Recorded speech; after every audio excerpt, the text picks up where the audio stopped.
Hong Kong in an apartment. I can't tell you when it is, or I'd have to kill you.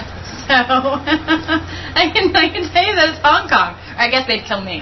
That's the thing. They'd kill you, but it's a set we could be seeing sometime soon. Yes, you'll be seeing it some point, a little bit down the line. All right. I think we're pretty far ahead. So here we are, midway through season 2. How's it going? Tell us about it. What's going on? It's bananas because all of our characters remember exactly who they are, and so. But instead of sort of reverting back to the fairy tale versions of themselves, they have all this recent life experience, this 28 years of life experience in Storybrooke, and so now they're all amalgamations of the separate characters that they were before. And they're struggling with their self-identities, and the first big chunk of the season, Snow White and her daughter Emma were trapped in fairy tale land with Sleeping Beauty and Mulan, and chaos ensued, and now they're back, and now Prince Charming wants to go back to fairy tale land, and Snow White wants to stay, and it's all bananas. And there's definitely a family theme in season 2, isn't there? I think so. It's really all about how their past experiences affect their modern day relationships.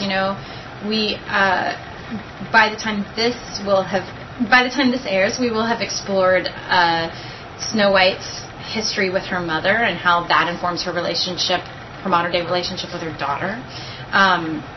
It's all about sort of threats to the family from the outside and what those obstacles are, because now we know that we've got people from the outside. It's coming into Storybrooke, it's all about what a family is, and how do you keep that safe.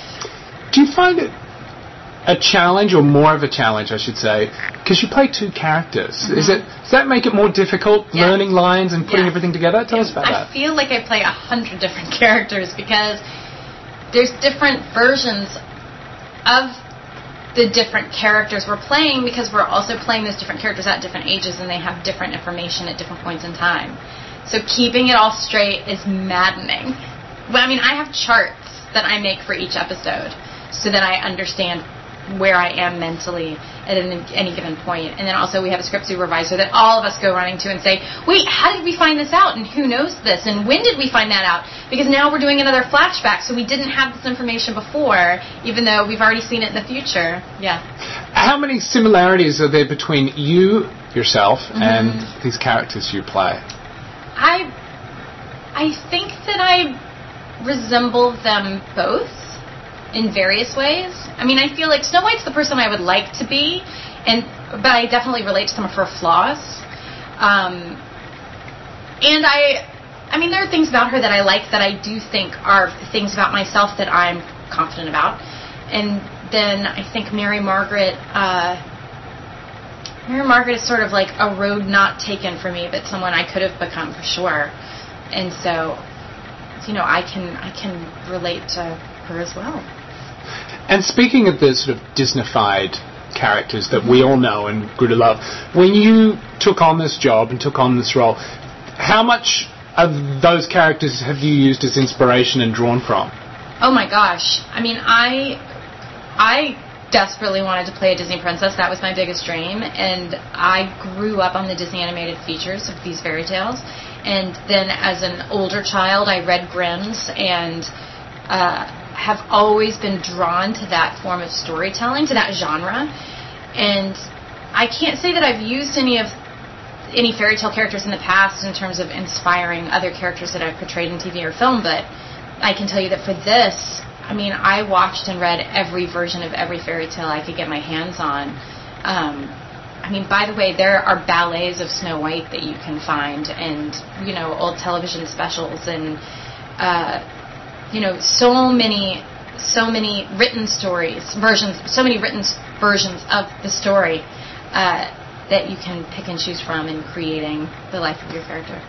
Now, you are LA-based, right? Mm-hmm. So you're up here in Vancouver, the beautiful, tropical. It's gorgeous. How is it living up here? Is it easier or better, do you think, being up here and sort of out of Hollywood and the distractions of LA?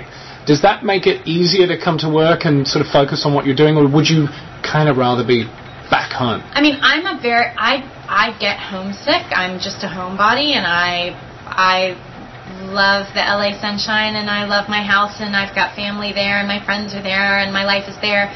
So this definitely feels like being away on location. I can't say I feel like I live in Vancouver, though we're up here for 9 months of the year. But I can't imagine us filming anywhere else. I wouldn't want to, because frankly I wouldn't want to be separated. I wouldn't want the show separated from this crew, because they so inform the story.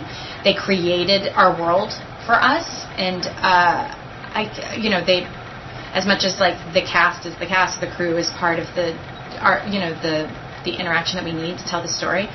But also we're using the snow-covered evergreen mountaintops, and we can't fake